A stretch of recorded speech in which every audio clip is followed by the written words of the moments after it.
What's going on? We are back. Thank you for tuning in to SKF Weekly. You see it. Your boy Ron and John are in the building. Let's go.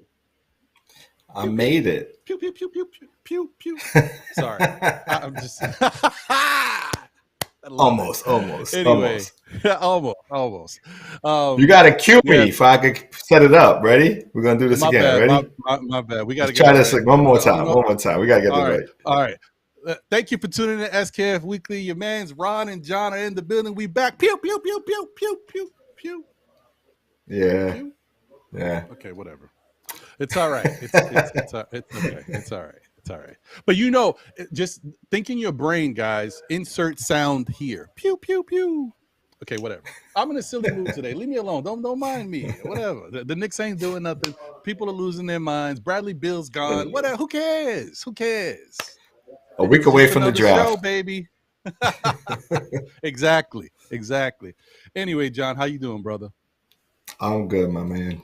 I'm happy to be here because I was going crazy back and forth, with the son, doing softball and baseball. My daughter and my son both play. So I'm glad I'm able to make it here on time and get prepped and get ready. I grabbed me a nice little quick egg roll, real quick to eat before the show started because I ain't got no time to sit and eat. So, I'll eat after the show.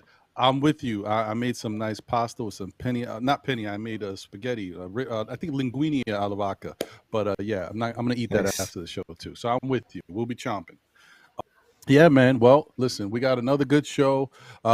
We're back, baby. We're starting to do the special guests. We're getting our interviews back, baby. It's the off season, everybody. So definitely tune into these shows because we're gonna start chopping it up with people, learning about them, their Knick fandom, what they're about, and just enjoy the conversations. It should be really good. Shout out to the chat. I see you guys are lit tonight, man. A lot of y'all moving in here. Got a lot going on. You're talking about a lot of different things. Yeah, man. Beautiful. First, let me just get through this before we get our special guest in here. Shout out to Walter Blackman. And I really appreciate seeing you, Walter, because you're never usually in on the Monday night show. You're usually on Saturdays. So dope to see you here. Good to see you. Deron Wayne's in the building. David L. is here. Geraldine McIver, the first lady of Still Knick fans and the Knicks community, is in the building. Let's go. Good to see you, Geraldine. We got Dwayne Dennis in the building. Sherwin is in the building. Kareem Grant, what's up, twin? Good to see you. Mega NYK, what up, Mega? Good to see you, my brother. Ashley Inc. Wiz is in the building.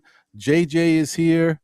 Let me see. I don't want to miss anybody. Il Maddox is in the building. Angel Torres is here. Okay. And of course, Francisco Carrillo.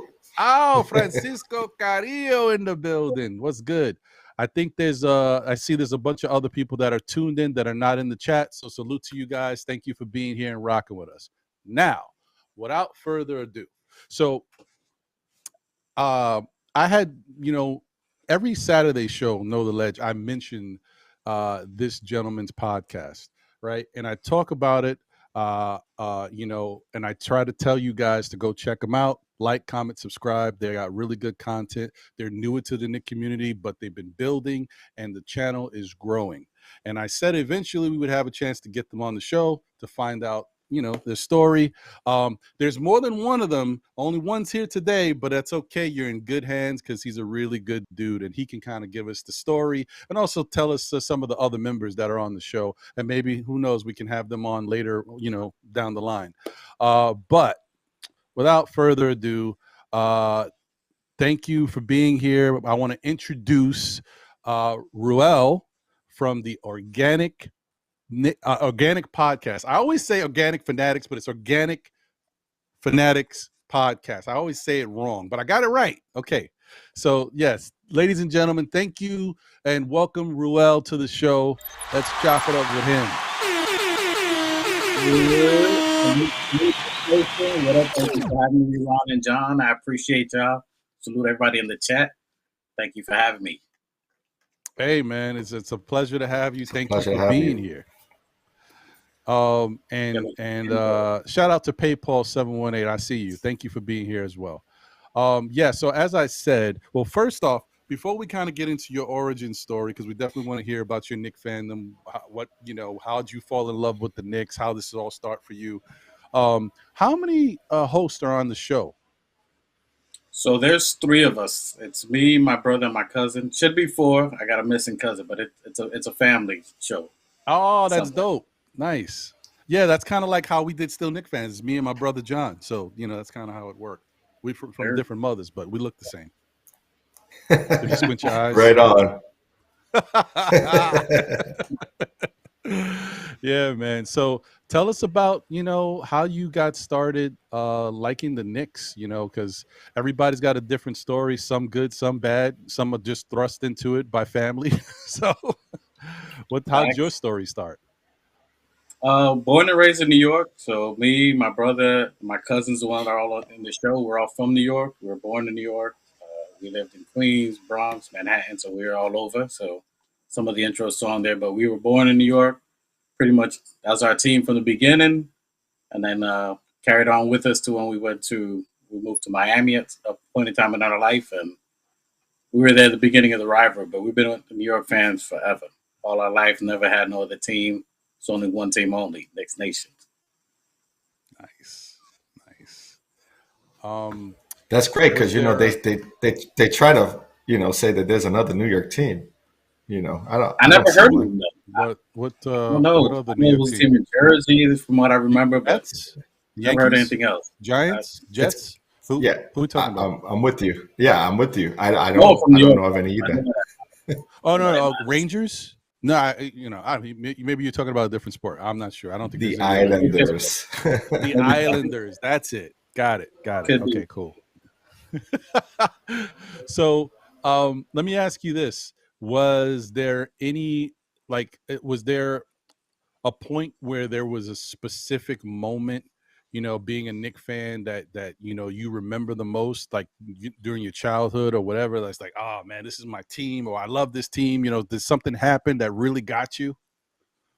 Yeah, I got to say it was when we moved to Miami. When we lived in Miami, it was early '90s time frame. We were always a Knick fan, so at that time in the early '90s in Miami, that's freshly moved over there. So it was always beef between Miami and New York. So it was always a clash. But we always stood our ground. Miami always stood their ground. It's all love, but the team hate was just always there.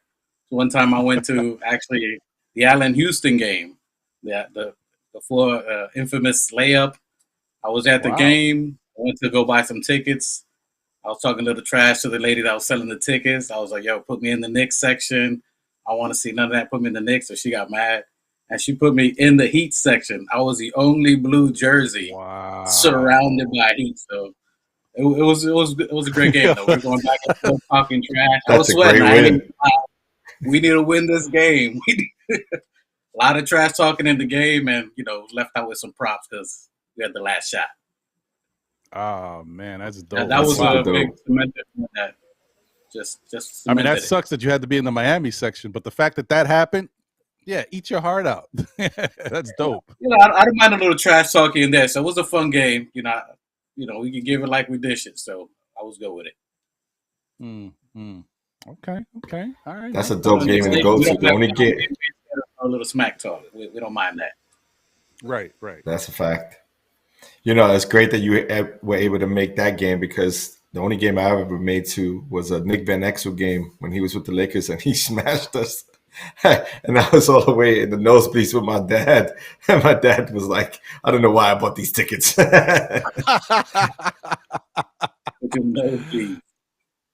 Yeah, I haven't. I don't think I've ever been to. Well, no, I don't think I've been to many memorable Knick games. And usually, I would say a lot of. Yes, you did. It was the Boston starting. It was the Boston opener. I haven't been to many, but I definitely was going to bring up that one. Yeah, the opener 2 years ago against Boston, triple OT. I mean, I'm not going to forget that. That was a great game. That's the game. Yeah, I want to have on the resume. Yeah, no, that was a good one.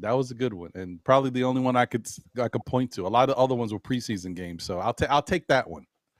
Yeah, but that's nice. I mean, I can't believe you went to that game. that's a crazy story. And to be put in the Miami Heat section is even more nuts. I would have been so mad. But I was pissed off. I was mad, but it ended up working. Yeah, it ended up working out in the end. That's dope. So For sure. What gave you the idea or the thought to start a New York Knicks channel and be a part of this crazy community? To be honest, it was the new Knicks, which is my brother, my actual blood brother. We blood, my twin. He always chats. He was always chatting out with you guys, with you, Sim. He was always into the podcast. I would catch it as well, but we always have our group chats, on WhatsApp, and just as the way we talk now is the way we talk on the show. So we're always talking, dissing each other, joking around, just family fun. They'll come back, and then he was like, "Yo, we should make this a show. Just talk how we normally do, but just let people see." Because so we joke with each other. Sometimes we bash each other. It's all love. A lot of fun though. A lot of cracking. Yeah. No, I mean it's a good idea. It makes sense. That's the same thing how John and I started doing the thing. We were talking like this anyway, so he was like, "Hey, let's just put a camera behind it." So I mean, a part of the vision though was because Ron, always wanted to do something in TV media and some media, right. I work in media, but Ron always wanted to be in media and doesn't do that for a living, but this was an opportunity for Ron to get started on doing something because he has that radio voice, and everyone always tells him you got that voice. You know what I'm saying? So he speaks so eloquently, and so he was like, "I want to start something," and he was thinking about it, and I was like, "Dude, we just got to do it." You know what I mean? And then we just one day decided to just jump on in, and we've been doing it damn near 3 years right now, right? Yeah, I appreciate that. Hey man, I mean, I really appreciate that, brother. I don't know what people are talking about with this radio voice. I don't hear it personally. WPL. Yeah, he just dropped an octave.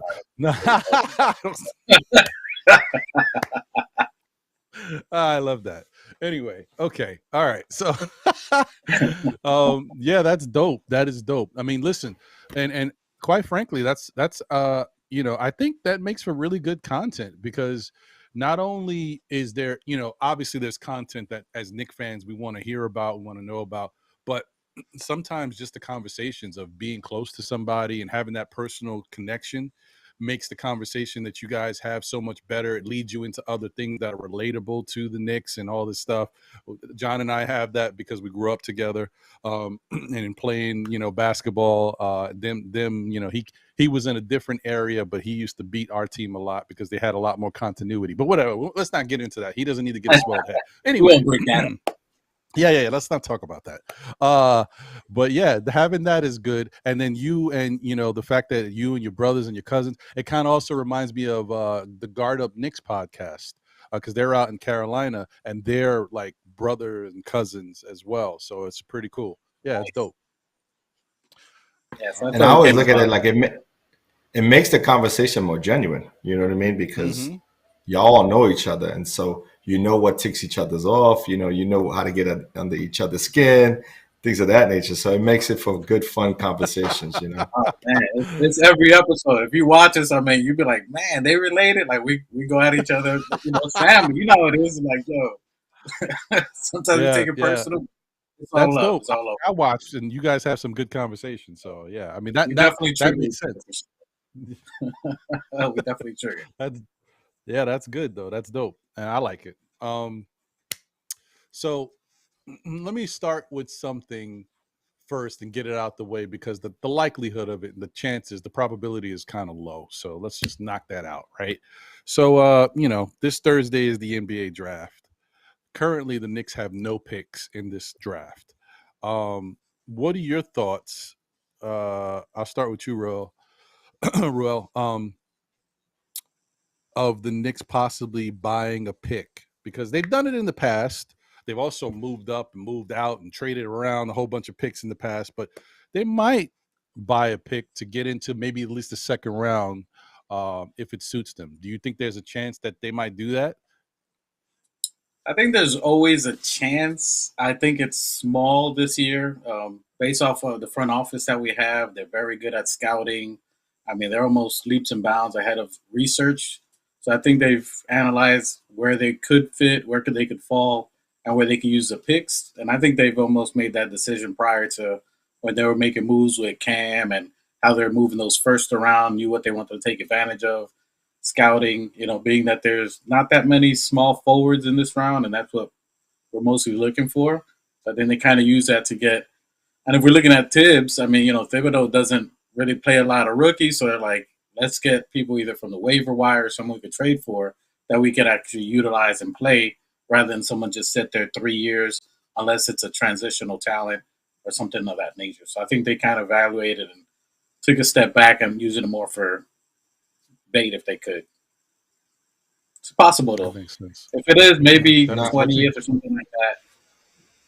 Yeah. It's great that you analyze. I wholeheartedly agree because I think you hit it right on the nose. It really depends on how we're going to come into next season. Knowing Tibbs is going to be the coach for our next couple of years at the very least, you got to get players that are in the mode to play now, not to be developed, because we got enough players that need to be developed. We got Obi, we got Barrett, we got Quick, we got all these guys that are currently being developed in a certain fashion.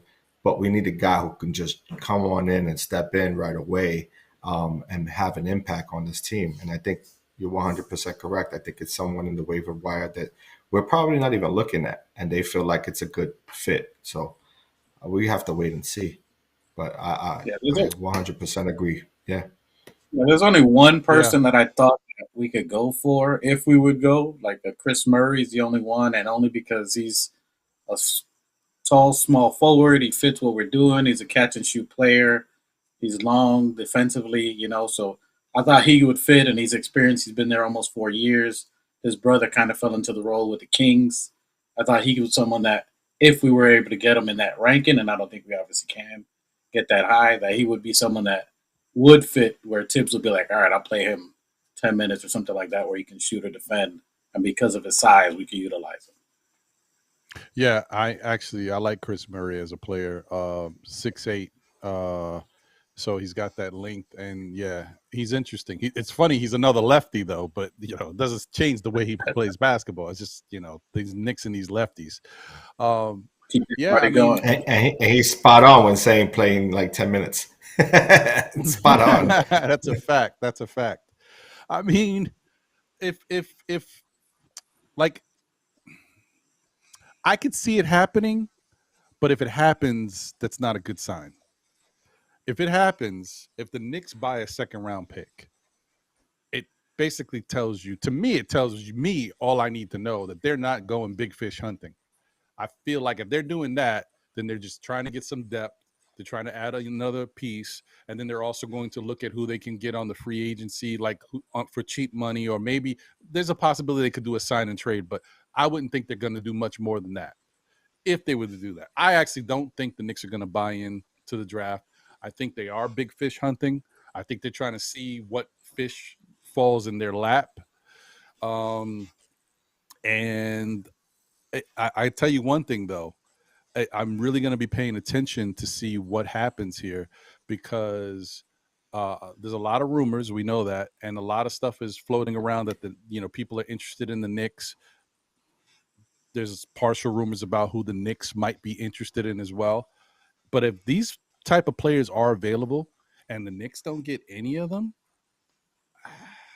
I'm be a little concerned about that, because it's one thing if guys are just not available and you're just wishing like, oh, maybe we can go send an offer for this guy, like a Donovan Mitchell. We all hear the rumors about him not being happy, but none of that necessarily is true until Donovan Mitchell says, I want to be traded. Other than this, it's all speculation, and the Cavaliers are not going to let him go for nothing, and they probably won't let him go either until his contract's up.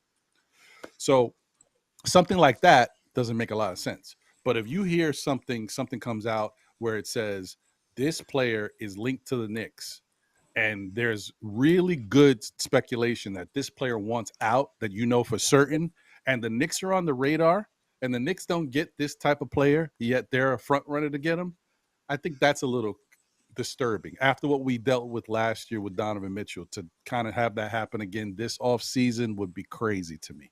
Not saying that's a good idea, because they might go out and get somebody and could mess the whole team up. But I'm just saying, if they're trying and they're not even getting there, that's a little scary. What do you guys think about, before we get into actual names or any of these rumors that's happening, about the Knicks actually being to execute a big fish trade if it presents itself? Do you feel confident in Leon Rose and the rest of the front office? John, I'll start with you. I don't have any reason to believe that they can't get it done. I mean, they've shown signs of pulling the trigger for Hart, and that worked out well. There were moments where they had an opportunity. They were like in line to get, Donovan Mitchell. Danny Ainge had other thoughts. I think we gave up, or we offered what we thought was, a realistic offer at the time. And for whatever reason, they didn't pull the trigger when they needed to, and we pulled away and we kept our assets.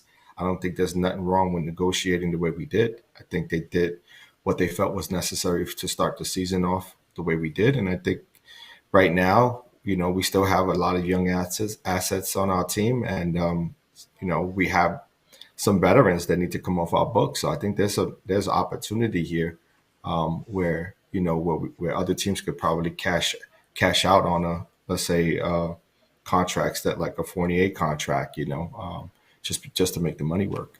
So I think we will be in a good space to pull any trade off if it comes in our direction. Okay. What are you thinking, Revel? I think we are in position to. I think that's why the Scott Perry dismissal started happening. Maybe they didn't agree on the direction, or him in some of the trades. So I think that's a little innuendo, a little small segue to it. You bring in Gerson Rosas, who's experienced in drafting and scouting, who has resources and ability to do it. So I think there's a little smoke there, maybe a little kindling of essence of what's going on. I think Leon Rose, being a top agent, is aware of the evaluation of players. So obviously these teams are trying to do what they did before to the Knicks, where they're always trying to take the most and milk us dry. And it's kind of reassuring to actually have someone that's not going to be able to get duped, in a sense. Yes, we want to go big game hunting, but at the same time, you don't want to waste all your ammo to a certain extent. You know what I mean? So the fact that you're not just going to dump it all into one resource, whether it's going to work and whether you can. I think the Donovan Mitchell is more of a poise, a posturing type of thing, that either you get this or you don't. And in 2 years, if he really wants to come here to New York, he's going to come. And we don't have to lose the assets. I think Donovan Mitchell knows he doesn't want it to be, kind of like a Carmelo, where if a player does come here, they don't want. I mean, if you think about it, look what Phoenix is doing with Bradley Beal. They got these great players, but there's nothing left in the cupboard. It's just them three that's soaking up most of the money. They're 130 million out of the 134 that they have available. So you're going to have to make the rest of the team work with $3 million, and it's going to be suspect. But I think they can go after somebody. I think there is smoke out there. I did a breakdown of who I think, we'll probably get to some of those names later, but I think I'm confident in the front office that we can get someone. I just don't think it's the person that we probably think it's going to be. Right. Yeah. I mean, they're definitely in a position to do something if they choose to. It's just about if it's the right move and what they will do. So let me ask you this: are you upset or disappointed that we weren't able to get Bradley Beal, since Bradley Beal was on a short list linked to us, and Alan Hahn's comments about Beal possibly being a good fit for the Knicks, and then to wind up he's going to Phoenix. What do you think about that, John? I think we have to count our blessings. I mean, the guy's been hurt like the last 3 years. He's been hurt every year. I mean, I can't tell you the last time he played over 60 games for the Washington Wizards. It's been a while. So for me, I didn't think it was a good fit. I would prefer, just as like we were just saying, it's like the Donovan. He's bound to have an opportunity to come here, and why not, have the opportunity to bring him in without losing assets, you know, and staying young and having people to surround him with, knowing that Jalen Brunson is going to be our point guard of the future, you know, and he's going to stick around.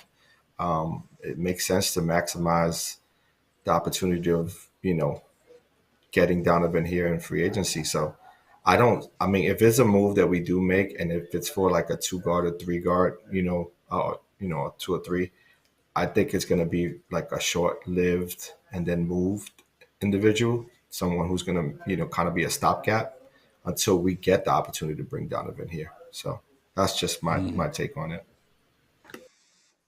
Yeah, no, I mean, I hear you. That makes sense. What do you think, Ruel?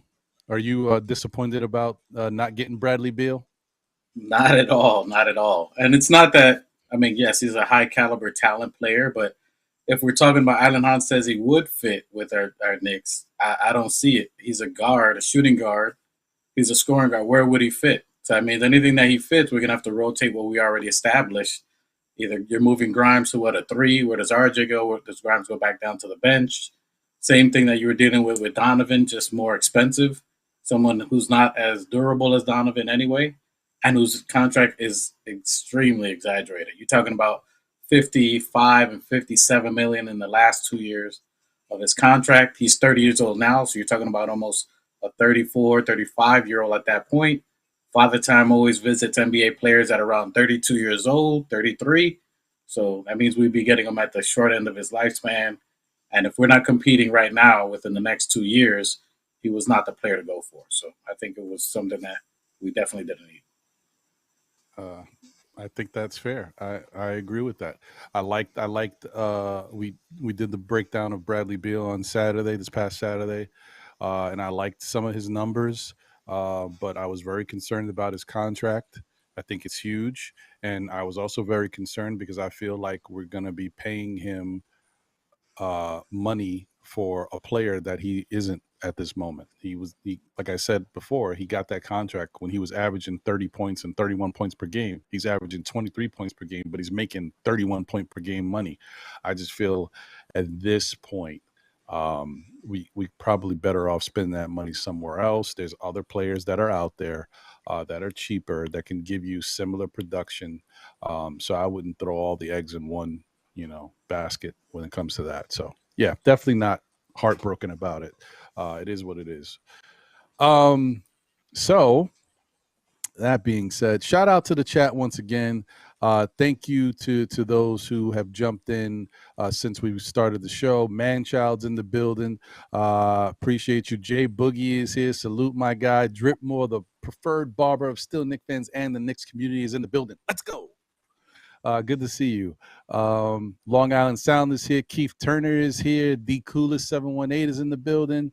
Yeah, there's if there's anybody out there that I missed, by all means, understand that it's definitely not for lack. Oh, No Cap Sports Talk is in the building. Knicks Are Nice is in the building. What's good, Pudge? Wesley Robinson is here. Salute, salute, salute. So let's get back to it. Thank you guys for tuning in and showing love for the show and our special guest, Ruel from the Organic Fanatic Podcast. Smash that like button and show love to the show and our special guest. Thank you guys for being here and supporting the show as always. Appreciate that. Now, let me get to the thing that got me all hot and bothered. Okay. All right.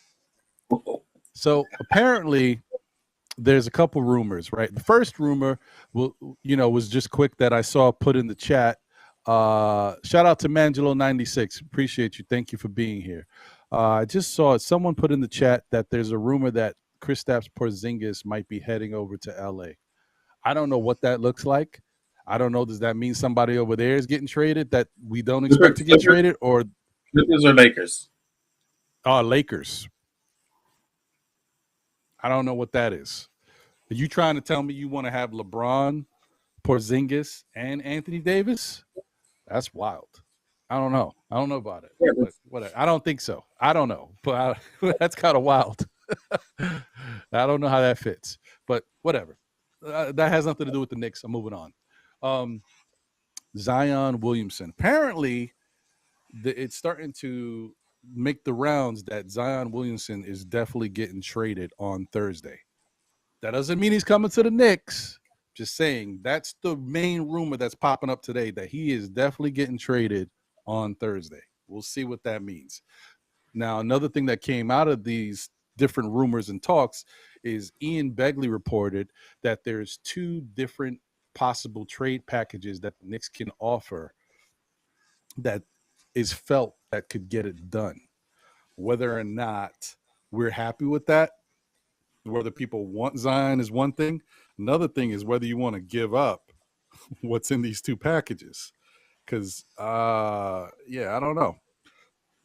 The first package I'm okay with. If they do that, listen, even me, who is so concerned about Zion's health and weight and all that stuff and injury, I would do that first trade. So I'll tell you guys, you tell me what you think, and then we'll talk about the second one. So first offer is, I don't even know how many, though.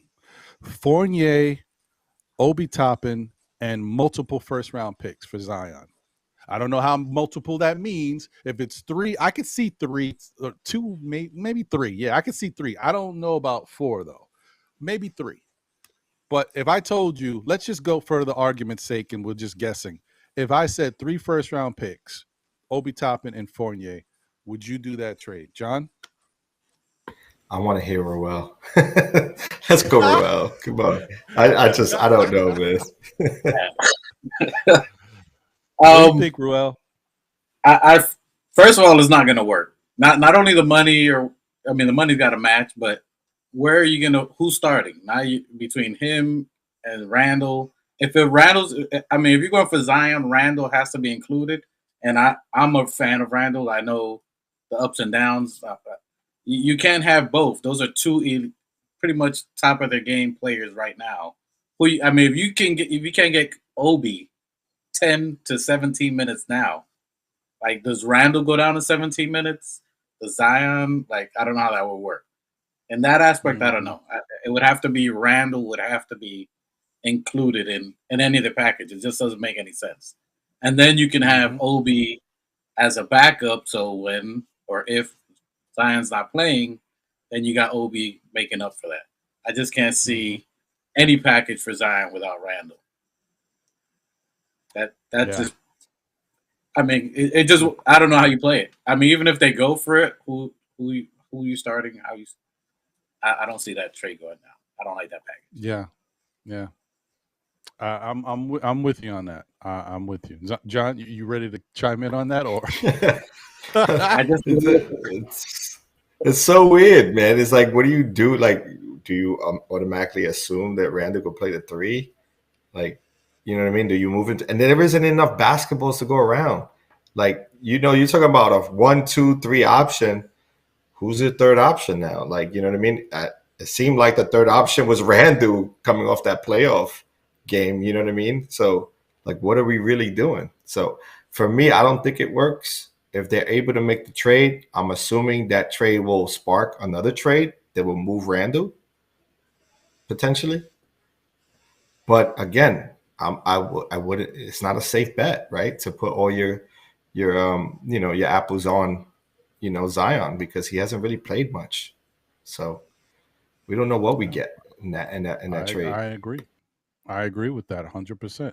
Now, if you're telling me that the trade would be Fournier, Obi Toppin, and 2 first-round picks, maybe they got to throw in a second. I don't know. Because Zion's health history and all that stuff, even though he's 22 and a first-round pick, I don't know. But if you're telling me that it would be like 2 first-round picks, Obi Toppin and Fournier, I might do it, guys. Now, I get it. There's no way you're going to have a Knicks team with Zion and Randle. So there's another trade happening. But if you're telling me you bringing in Zion for that, and then you're going to flip Randle for something else, yeah, I'm not opposed to that. I'm just saying. Now, but yeah, repackage Zion to Cleveland. There you go. Make it work. You're too smart for this show, John. Get up out of here, B. That's a whole nother. That's actually not a bad idea at all. That's not a bad idea at all. They need a star, right? About it. But if they could bring Zion in here and then flip Zion to Cleveland for Donovan, you know what I mean? That'll work. That'll work. That'll work. Okay, but whatever. So that's one option. And here's the second option. Now, I'm glad you said that, Ruel, because I think we all thinking the same thing. And John said it, Zion and Randle can't be on the same. That don't make no sense. You guess who else said that? Julius Randle. We'll talk a little bit more about it later, but in Julius Randle's interview with Paul George on Paul George's podcast, they had asked him about his time with the Pelicans, and they asked him, were you intending on coming back to the Pelicans? And he said yes, but then they drafted Zion, and he was like, that'll never work. And those were his words, that we can't be on the same court. That don't make sense. So there you go. Coming from the horse's mouth. Doesn't make any sense whatsoever. So in the second trade offer, it's Randle, Jericho Sims, and multiple first-round picks for Zion. Would you do that one? I'll start with you, Ruel. All right. So disclaimer, if he's available, he's box office. I don't agree where it transitions, but again, Dolan's been looking for a star. We've been looking for a generational talent. You're looking for that superstar you could trade for. He would be someone you can pretty much get low now that could be a high reward later. Someone that you never had the option to grab before. If we would have had the first round, we would have grabbed him. If we would have been tanking from, which we did try, and we still didn't win the lottery. So we did all the things to get him. And if you have a chance to get him, I think you go for it. This package would work. I would see it if he works with RJ. And then that's something that you can see the future. We're youth. We're playing. Being in a different environment, his favorite place to play, playing with his best friend in New York. I think it would be a great look for him. I think it'll work for us long term. I don't think we'd be as quickly in the playoffs as we are now. It's kind of a step back, but box office tickets, it'll be the buzz. So I think at that option, you have to kind of go for it if there's a way to get him. Even though I may not agree with it, I think I like the way we're at now. But if you have a chance to get him, you got to get it. If you think about last year, Randle's trade value was almost zero. You got it to where he's an all-star, an all-NBA player again. And if you can get something that you can get, probably one of the highest assets out there, I say it's a move you make. And I'm for Rafters Randle, by the way. So I think Randle should be in the Rafters long term. But smart business, you go after that. Okay. John, what do you think? Yeah, I understand the business move of it. I understand the business aspect of it. You're trying to sell the jersey. You're trying to sell, you want to, I mean, the New York Knicks sell out anyway. So it's just bringing him to the prime time. You know what I mean? You'll have a lot more games, on network television, which is huge because, Zion is a big draw. So you're going to get a lot of eyes. The money's there. So I get it business-wise. Basketball-wise, I don't know if he's the right fit.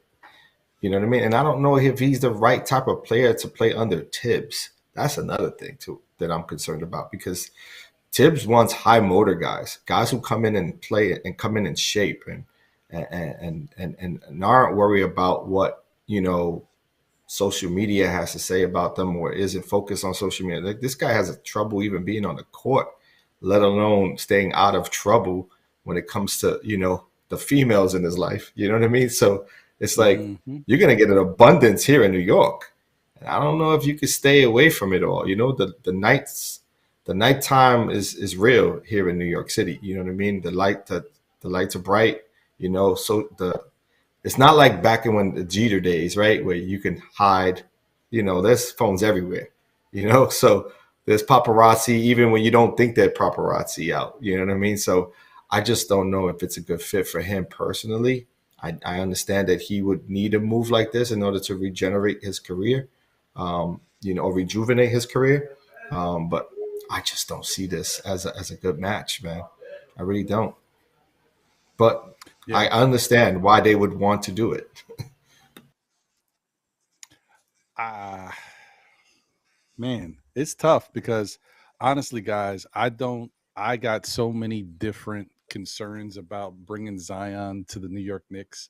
That they're just the only thing that gets me is that 1% possible. It's more than 1%, but I'm giving it a real low number. That 1% possibility that after 3 injury-prone years, Zion gets with a really good health staff in the New York Knicks, nutritionist, being around his best friend because he was jetsoned out there in New Orleans, and now he comes to New York to be around RJ and the climate and the different influences, Jalen Brunson, and maybe that helps him turn his game around and his health around, and he turns into like a Steph Curry story or a Joel Embiid story where after several years of being hurt, they get it together and they're out there a lot more often than not.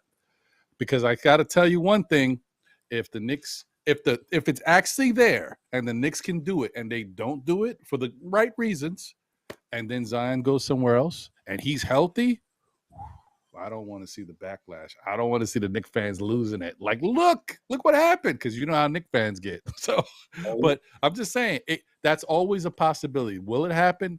I don't know. It's really a slim possibility, but it could happen. It could happen. You never know. That's why I say if there's one person, it would have to be him, because he's that, you don't know, but he's that generational talent that, again, comes once every generation since LeBron. So if there's anyone you could take a risk for and there's an opportunity, I think it would have to be him. Everybody else, right, you can hold.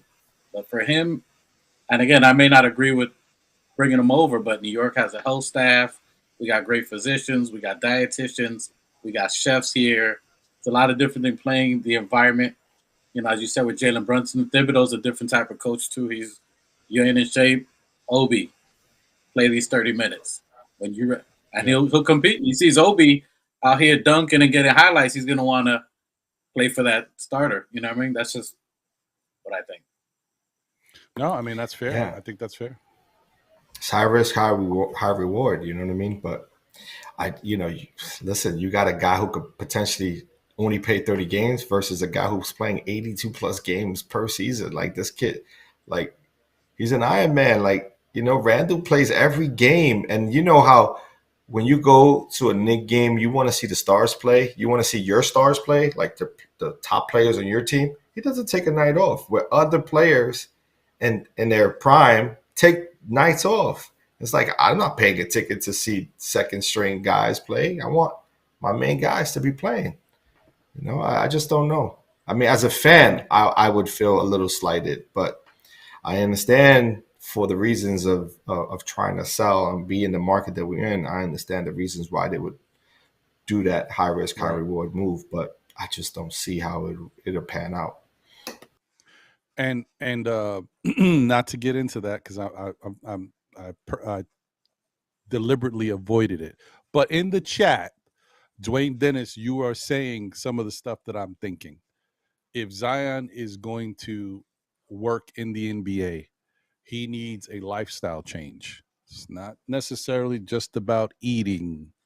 You know what I mean? Okay, so you got to kind of change your climate and your culture, because you got too much yes people in your life and people letting you do whatever you want to do that makes you happy, when you really should be focusing on what gets you to that next level in your NBA career, so that you can become, a well-recognized player, whatever aspirations you got going on, setting yourself up for that next contract down the line, because this is just his first contract. He's due for another one if he can be out there playing. So, man, that's the questions. There's some big question marks there. So, I don't know, guys. If I could say something, go ahead, Revel. I'm going to cut you off, but like, if you think about it, let's say we did get him, he's not in shape or whatnot. Our team that we have now has already played with each other for a few years. The IQs, Obi, RJ. Mm-hmm. So they know each other. So he can be essentially on a bench role, Obi starting until he gets his stuff together. And that if that doesn't motivate him to want to take over, you know what I mean? To try to beat out Obi and to play with the team with the young squad, I think that'll actually motivate him with Tibbs, where he'd be in his bench role, but you got Obi playing in front of him. He's playing with RJ, the young core, Grimes, everybody that we already have some cohesiveness now and camaraderie that they're already going to be rolling, and he's going to be like, I got to put my game. I got to try to beat out Obi. So where Tibbs will make it a competitive in that aspect. Just my opinion. Yeah, because that's the thing. That would be assuming he's not, like, Obi is not in the trade, right? Like, because I think the two trade scenarios, Obi's in both. And we have Randle still here. He's not in the second one. He's not in the second one? Okay. So no. Okay. I said it for this one, but I wasn't sure. Not the first one. Yeah, it would make sense, right? Randle is enough in that second one. Right. But quite frankly, I mean, honestly, part of me is like, another reason why I have some questions about that second one. Randle's a damn good player. I don't know if I need to trade Randle and whoever else I said was in it, plus multiple first-round picks. I mean, come on, man. Sam was in a couple of picks. It was Randle chopped meat. Right. That's what I'm saying. Oh, he's a two-time All-Star, right? You know what I mean? Like, man, most improved player. I don't know about all that. NBA ready, and then you bringing him back. You sending him back to the Pelicans, where even though he didn't say that wrong about being in New Orleans or whatever, but he's coming from New York City. You know what I mean? Like, this is the Mecca. He decided to come here. He wanted to play here. I don't think he wants to be moved. You know what I mean? That's like a slap in the face. Yeah. Yeah, I don't know. I mean, that's funky. I'm not sure. Yeah, I don't know. But whatever. I mean, we'll see what happens. I'm very curious to see what happens with Zion on Thursday.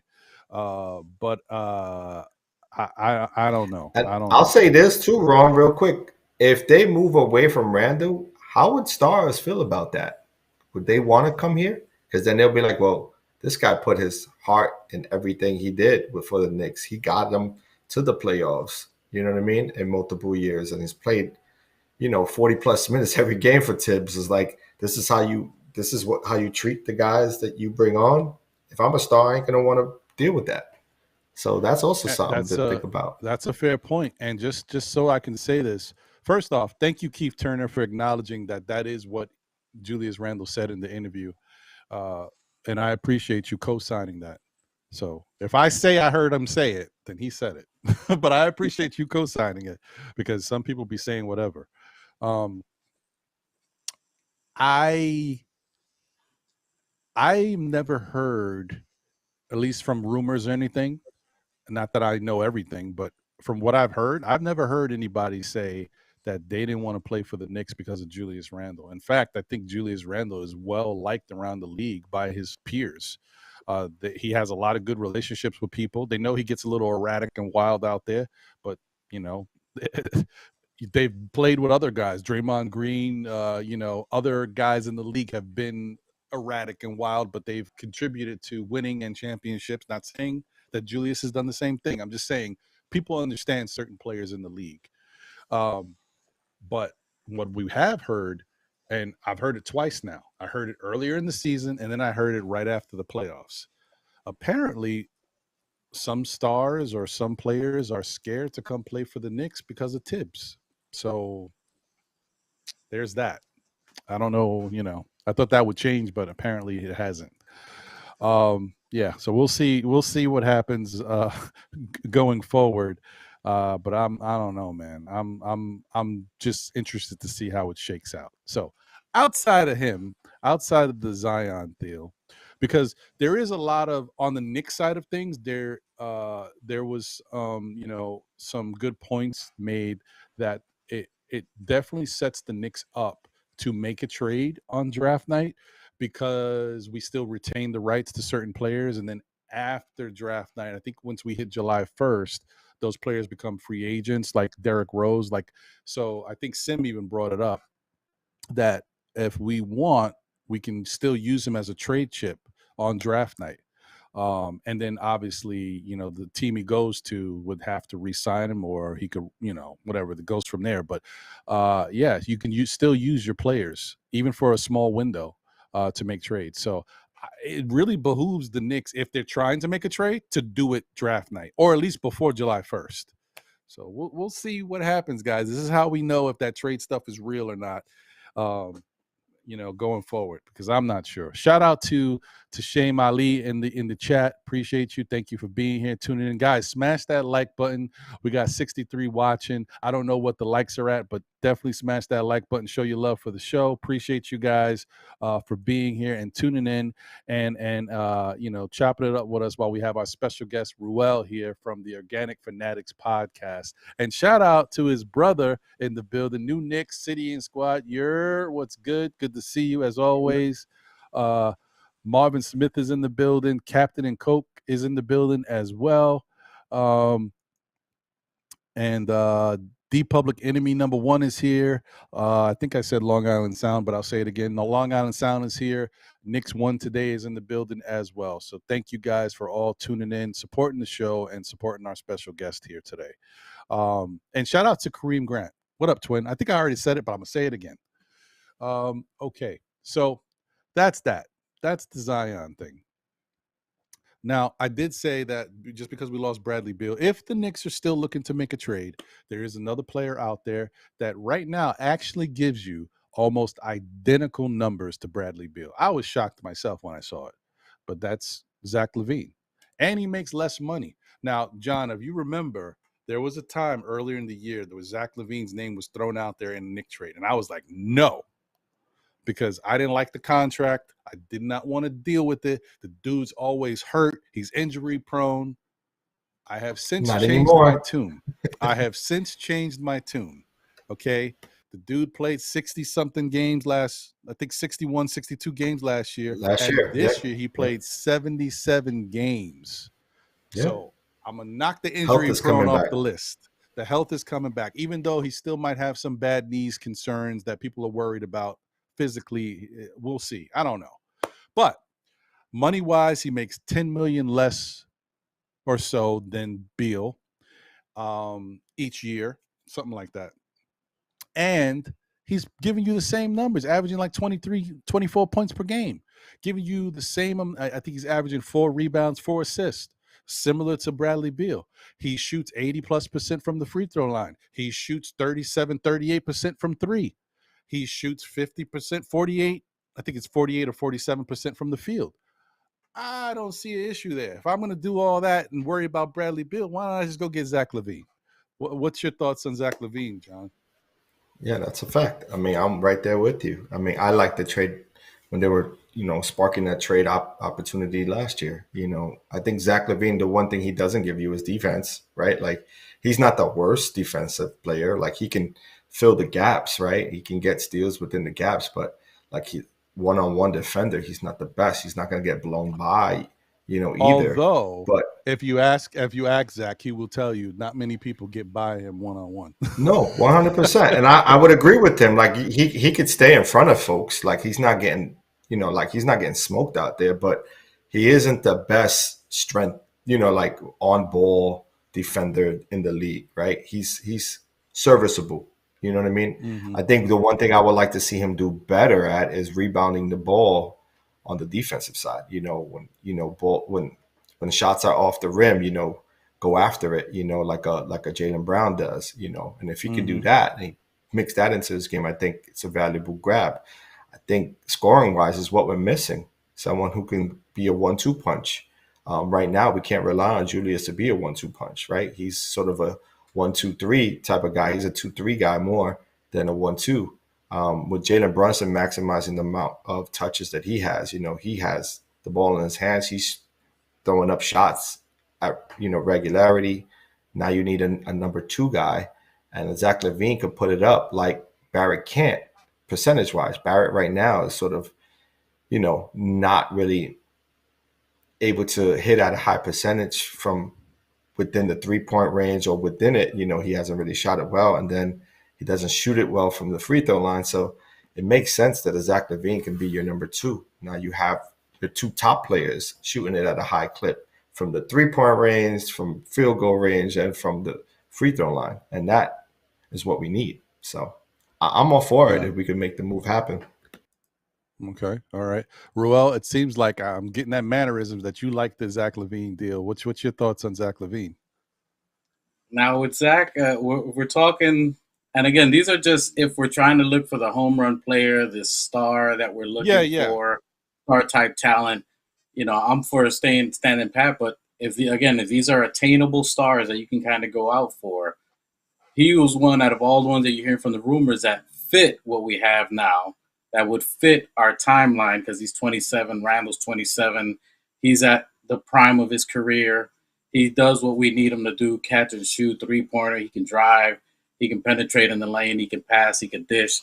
He fits all the mold of what we're looking for. And at that level, the money isn't that bad. CBA is going higher. I think he's in the 33 to 35. I think 1 year makes 40 and change. But his money is not as bad as it does look like for typically. But I think he's someone that we definitely should go after. He fits our roles. It would be him, Grimes, Zach at the 3. I think you can end up moving RJ down to the bench, Randle, and then Mitch. That makes a formidable starting 5. RJ's been playing well with the bench role, so that gives a strong player from the bench role that solidifies them. He's more comfortable. He doesn't have to worry about does he sit or wait for Randle or Jalen Brunson. That gives him the freedom to be the dude coming off the bench with the other players. So I think it flows smoothly, and it gives us exactly what we need, and that's the type of move to take us to the next level, to keep us in the next rounds, past the second and the third round. I think he's that player that we're looking for. Age-wise, we're looking at that 4-year window. All the contracts we got are within that 4-year. The Jalen Brunson, everybody, RJ, Julius Randle, they're all in that 4-year window. They're the same age bracket. So I think that would make sense even more than the Zion, because Zion's 22. Again, that sets us back a little bit. Him being in that age bracket, ready to play now. He's played in big games. He's a big game performer. And he's long and lanky, so I think he's a good help defender. I've seen him do a couple of chase down blocks, defensive when someone has got by him on a rare occasion. He's done chase down blocks, blocked off the backboard. He's good on steals. So I think he's someone that at that high caliber we can get. His contract's definitely better than Beal, and he's scoring 25, 5, and 5, doing better on assists than Bradley Beal, and he's taller. So I think he definitely fits the bill. There's been a lot of smoke for him for the last 2 years, and I think that's realistically one that we could go for if they're not already going for him. Yeah. Yeah, that makes sense. And to answer one of our guests on the chat's question is like, who will move on the trade? I think it's Quick and Obi. I think they move Quick and Obi for Zach LaVine, and then try to make the money work with Fournier. You know what I mean? It's the common sense thing to do. You keep RJ if you can. Now, if you have to split ways with RJ, then so be it. But I think you try your best to keep RJ on this team because of what Revel said. He could be that guy off the bench. He could be the guy not having to worry about do I have to wait until I get an opportunity to get my shot off. You can just go in, fire in, being that go-to guy, and then you maximize Hart's play because he can mix between being a starter and coming off the bench, or being staying in the game while RJ's in and playing 40+ minutes. You don't lose on the side of defense. So I think Zach LaVine is a great fit. And also, which I wanted to say, he's the perfect stopgap guy to bring in if you're looking for Donovan in the future, because the money will work. That does make sense.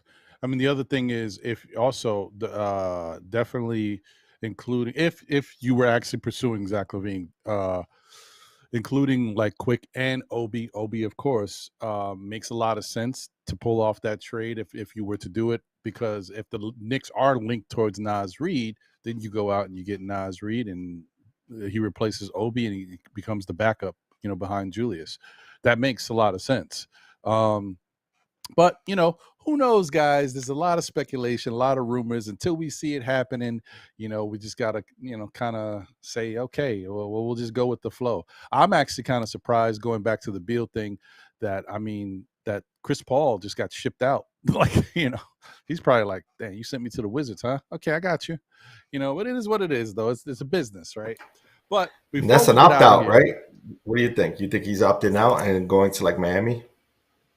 Lakers. I think he might have. Let me check that, because I'm actually curious. I think he might have another year on his contract, though. I think he might be. Is that Chris Paul? Yeah. Chris Paul contract. I think he might be stuck, but I did hear that they said that they might be flipping him somewhere else. Anyway, what is he looking like? They said the Clippers. Yeah, to the Clippers. He's still got 2 years left. One is part guaranteed, and the other one is non-guaranteed. So that's 2024-25. Yeah, I don't. But whatever. He's still got 2 years left, apparently. So we'll see. I don't know. It's interesting. But like I said, before we get out of here, and shout out to Amani the Great from Minneapolis. Good to see you. Salute. Thanks for being here. David Parker's in the building. Marvin Smith is here as well. Good to see you guys. Smash that like button. Show your love for the show. And our special guest, Revel from the OrgaKnick Fanatics podcast. See, I almost messed up. Not this time. You're not going to catch me again. Appreciate him for being here once again. And no way Jose is in the no way Jose. And really, I could say that right now because like I can't believe he's in the chat. No way. What's good, brother? So before we get out of here, the Julius Randle interview happened today on Paul George's podcast. I know John didn't see it. Ruel said he saw some of it. But I can fill you in on basically what was talked about. The big points. One that I already mentioned, that he did say about him and Zion not being able to play on the same team together. That's why it didn't happen with New Orleans. So I don't think it would happen here with the Knicks either. Another thing that he said, and I feel bad because, these players, they use these podcasts as a safe space to talk to their peers. That's why they only go on the podcast with fellow players, because they feel comfortable, because they know what it's like, what it is. But he had asked him about his time with New Orleans and that experience and being the man over there, and what was his thoughts on it. And Julius said, yeah, I thought I was the man. I thought I was going to be the number one over there. I thought that was going to be my team. And I was wrong. And a lot of people on Twitter and other places didn't like that comment. I guess it made them feel like, Julius was less than what he presents himself. I don't think there's anything wrong with you feeling a certain way and then realizing that things are a lot harder than you thought. He explained it very clearly. I went there, I was on the team. I thought I was going to be the man, but, things started changing. I started getting doubled and triple teamed, and things weren't as easy. Paul George gave a similar story about his time with Indiana when he was behind Danny Granger for 3 years. Danny got hurt, and then Paul George got injected into the starting lineup, and he was like, I'm going to be the man. And guys were trying to tell him, listen, just, pace yourself. It might get a little crazy. He was like, what are you talking about? I'm good. And then all of a sudden, his first month, he said he came out. He was averaging like 30 points in the preseason. He had a great first month. Second month, things went down. Third month, things went down even more. And then he talked to a player on the opposing team, and he said, yeah, dude, you're on our scouting plan. We're setting, our defense and everything is for you now. And he was like, oh. So that's the thing. It's a wake-up call for some of these players. And with Julius, he understood, I'm not a number one with New Orleans. I don't know how he feels about with the Knicks, but he also mentioned that Jalen Brunson has been one of the best things to happen to the team. He makes everything and he makes life easier. He also said that he tends to play better when he's around better talent or playing with better talent. That's why he also played really well with Anthony Davis. So being that that's the case, and it's not nothing that we haven't talked about before, we look at Julius's game. We don't necessarily see him as a number one, or even in some cases a number two. Maybe he's more like a number three. But has that changed for you guys after hearing what he said? John, after what I said, do you think differently about Julius Randle now? No, I think it's right on par to who he is as an individual. I think he's supposed to believe like he's the number one. I mean, you made the NBA for a reason because you believed in yourself. And I think every player in the NBA at some point, either they are either the best in their team at some point, so they're able to get to that place where they're at in the NBA, right? Only the elite.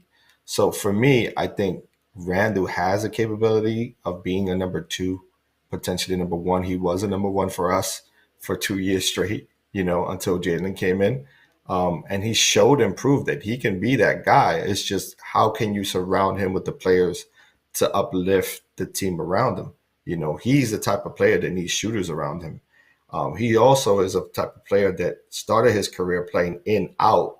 Now he's playing out in, right? Now you're seeing him receive the ball at the 3-point line, where in college he was an inside presence. He was, with his back to the basket for most of his, college career. And then he'll work his way out, so that can shift depending on how the Knicks want to go into the season. I seen the shift. Maybe it was because of the injury where Tibbs started relying on RJ being the number 2 versus it being Randle, when in the entire season he played as the number 2 option, right? And now in the playoff run, when we see Miami, he becomes the number 3rd option. Maybe it was due to the injury. We don't know. But it seemed like he was taking a backseat to both Brunson and RJ, and he was getting his shots up when he can. So for me, I wouldn't mind him being a number 2, but I feel like percentage-wise, if we can bring in a guy like LaVine to play alongside him, it would make us a formidable offense. And that's what I'm hoping to see. Unless RJ turns it around and becomes a better shooter from the field, we will struggle from the perimeter as we are, what we look like today if we stay packed. All right. What do you think, Revel? If you hear what he says, it makes perfect sense, and you can see the evolution of that throughout the last 3 years that he's been with us. In the beginning, he was basically our number 1 because we had no other greater talent than him at the time. So he was forcing. That's where you saw a lot of turnover, Randle spinning and losing. Second year, he had the struggles. We had young talent around him that didn't get to that level quickly enough. And then now you're looking at this year. This year, you can see he was deferring a lot, trying to pass the ball to Grimes, passing it to RJ, passing it to other players, but they weren't executing. They weren't hitting the shots. Grimes is supposed to be that catch and shoot guy, more consistent. He's a second-year player who's starting, playing the best 2 guard in every team. So it's going to be an adjustment for him to learn to play with that much effort on defense and be that catch and shoot player and be more someone you can count on for the shot, but they're not there yet. So that's where you see that frustration, the way he tried to pass off to the other players for them to do something, and nobody was doing anything. And if you look at Randle's trajectory through the last 3 years, he's been double-teamed every game for the whole season and in playoffs. So it's tough not to be able to be creative when you're being double-teamed every game. It's not even that they're doubling one to the wild and they'll fade away. They're literally double-teaming him every game because we don't have shooters or someone who can create off the dribble, another catch-and-shoot player, which i.e. that's why LaVine would alleviate that pressure, allow him to be the number 3, which I'm pretty sure will be comfortable doing. And you've seen in games where we were blowing other teams out, he was almost a 3rd player.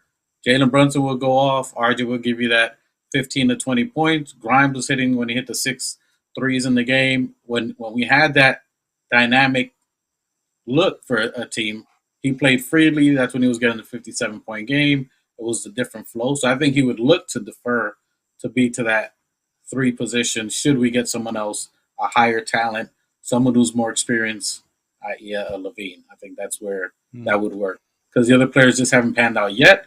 They're young enough, but is there enough time for them to develop right now? Yeah. I think that's fair. That's a fair point. I don't think, from what Julius Randle said, honestly, I don't think anybody should look at him any differently. This is just him being honest about what's real and what's been happening, and you get to hear from him rather than us guessing what's going on with Julius or how he feels about his role on the Knicks. We get to hear it, which I thought was pretty cool. Finally, to hear something, especially because, Knicks players and the franchise is so damn guarded. We don't get to hear anything. So I think it's interesting. I think that there was a lot of good stuff that came from the interview. I urge all of you to watch it. And even those who may not like Julius that much, I think you should watch it because maybe you feel a little differently about him, about how he views the game, about his work ethic, about the different jewels and gems he got from Kobe, about what he learned as his time being in the NBA. There's a lot in this interview. The other thing is, you will also get to hear him talk about, his relationship with some of his teammates and how that is and how he values people. And one thing I do say that I didn't know that I thought was very interesting, because we don't know about the Knicks too much. They don't let us in. The assumption was also that Julius Randle won the most improved player. He had a really good season, came into the year before last and struggled. And then the fan thing with the thumbs down, and that going into this past season, he got with a life coach and he learned, to meditate and all that stuff. Well, that was incorrect. He was already doing that 3 years ago. So he's expanded on it each year and learned new techniques and new things, but he's already been doing that. So, the idea that, something happened and now, he's really looking at his mental state, and he's been dealing with stuff, and he's kind of been, it's evolved because of pressure. Being a player on the Knicks, the expectations, the fans being on top of you, his family, all that stuff that happened, it was just overwhelming and too much. But he's already been taking the steps to kind of help with his mental and to center himself. So nothing's really changed. He's been doing this. So I thought that was interesting. I thought it, was it came out like it was something different that he. Oh man, you broke up. You did not. Okay, let's take this over. Okay, there you go. You're back. Now you're back. Yeah, you're back. All right. Okay. Yeah. You was just saying this is not something that just came out of nowhere. He basically was doing this already, and so right. That's what we're. Okay. Yeah.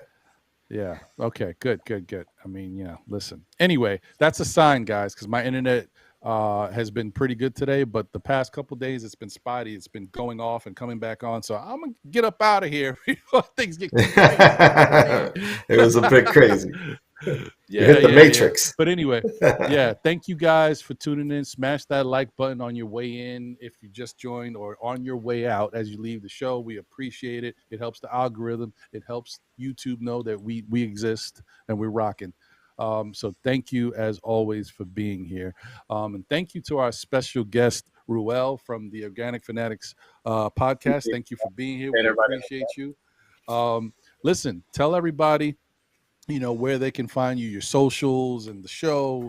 Let them know. You can catch me at me, my brother, and my cousin. It's not just a one-man show. It's a family show. It's not just me. It's my family.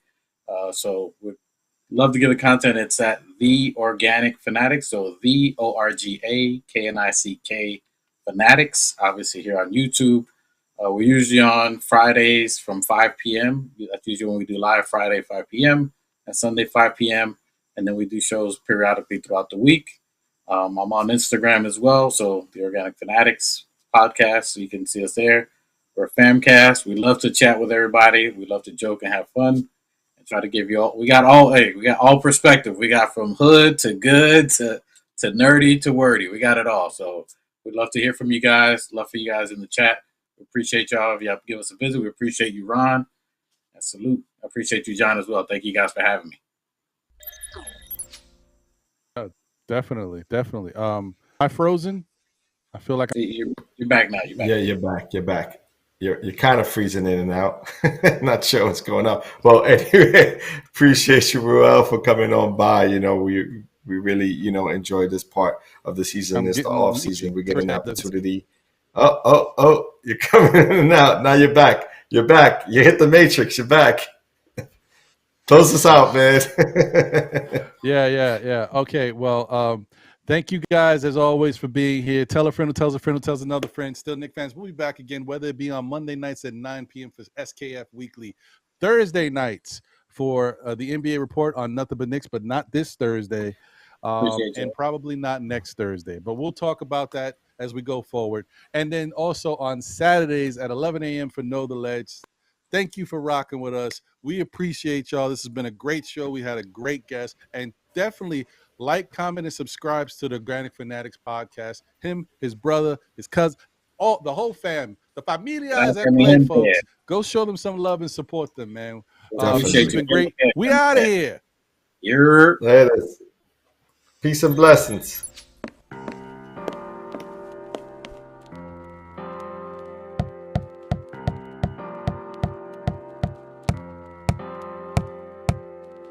Freedom